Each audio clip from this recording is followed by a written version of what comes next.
ಮತ್ತು ನಾನೇ ಖುದ್ದು ಗೌರವಾನ್ವಿತ ರಾಷ್ಟ್ರಪತಿಗಳಿಗೆ ಖುದ್ದು ಆಹ್ವಾನವನ್ನು ಕೊಟ್ಟಿದ್ದೇನೆ. ಅದರ ಹಿನ್ನೆಲೆಯಲ್ಲಿ ಇವತ್ತು ಕಾರ್ಯಕ್ರಮದಲ್ಲಿ ಭಾಗವಹಿಸ್ತಾ ಇದ್ದಾರೆ. ಆ ಕಾರ್ಯಕ್ರಮದಲ್ಲಿ ನಾನು ಭಾಗವಹಿಸಲಿಕ್ಕೆ ಬಂದಿದ್ದೇನೆ. ನಾನು ರಾಷ್ಟ್ರಪತಿಗಳ ಜೊತೆಲೇ ಬರಬೇಕಾಗಿತ್ತು. ಆದರೆ ಇವತ್ತಿನ ಕಾಕತಾಳೀಯ ನನ್ನ ಹುಟ್ಟದ ಹಬ್ಬ.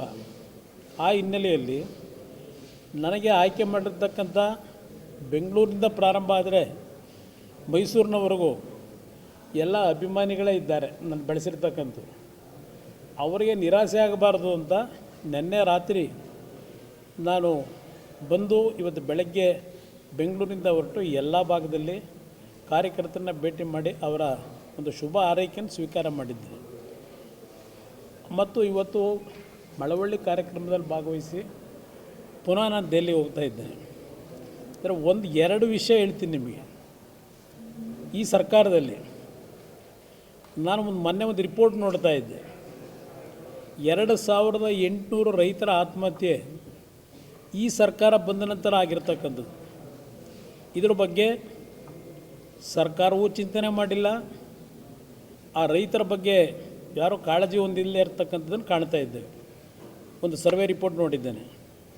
ನಂತರ ಈ ಸರ್ಕಾರ ಹೇಳಿತು ಬಂದಂಥ ಸಂದರ್ಭದಲ್ಲಿ ಈ ಬಾರಿ 32 ಲಕ್ಷ ರೈತರಿಗೆ 24,000 ಕೋಟಿ ಹಣ ಕೊಡ್ತೀವಿ ರೈತನ ಒಂದು ಕೃಷಿ ಚಟುವಟಿಕೆಗೆ ಅಂತ ಹೇಳಿದ್ರು.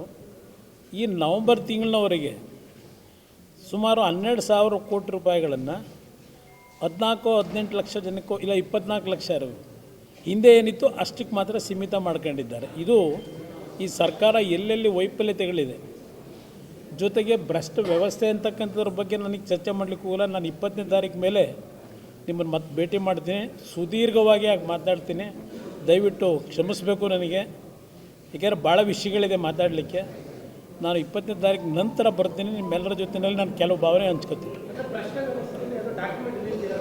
ಡಾಕ್ಯುಮೆಂಟ್ ಕೊಟ್ಟರು ಏನು ಉಪಯೋಗ ಬರಲ್ಲ, ಅದಕ್ಕೊಂದು ಕಾಲ ಇದೆ.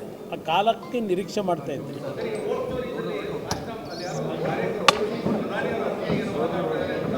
ಈಗ ಇಲ್ಲೇನೋ ದ್ವೇಷ ಭಾಷಣಕ್ಕೆ ಏನೋ ಒಂದು ಬಿಲ್ ತರ್ತಾವ್ರಲ್ಲ, ಅಲ್ಲಿ ಕಾಂಗ್ರೆಸ್ನ ಕಾರ್ಯಕರ್ತರಲ್ಲೇನೋ ಒಂದು ಪ್ರಧಾನಮಂತ್ರಿಗಳ ಬಗ್ಗೆ ರಿಯಾಕ್ಟ್ ಮಾಡಿದ್ದಾರೆ. ಸ್ವಲ್ಪ ಅದನ್ನು ಅರ್ಥ ಮಾಡ್ಕೋಬೇಕು. ಇವರು ಇಲ್ಲಿ ತರ್ತಾ ಇರ್ತಕ್ಕಂಥ ಈ ಬಿಲ್ಲು ವಿರೋಧ ಪಕ್ಷಗಳ ಬಾಯಿ ಮುಚ್ಚಿಸ್ಲಿಕ್ಕೆ, ಅದನ್ನು ಬಾಯಿ ಮುಚ್ಚಿಸ್ಲಿಕ್ಕೆ ಆಗಲ್ಲ. ನೋಡಿ, ನಾನು ನೋಡಿದ್ರೆ ಆಗ ನನ್ನ ವಾಯ್ಸ್ ನೋಡಿದ್ರೆ ಆಗನ್ನಿಸ್ತದೆ. ನಿಮ್ಮೆಲ್ಲರ ಶುಭ ಹಾರೈಕೆಯಲ್ಲಿ ಚೆನ್ನಾಗಿದ್ದೇನೆ. ಮುಂದಿನ ದಿನಗಳು ಒಂದು ಹೋರಾಟಕ್ಕೆ ವೇದಿಕೆ ಸಿದ್ಧ ಮಾಡ್ತಾರೆ.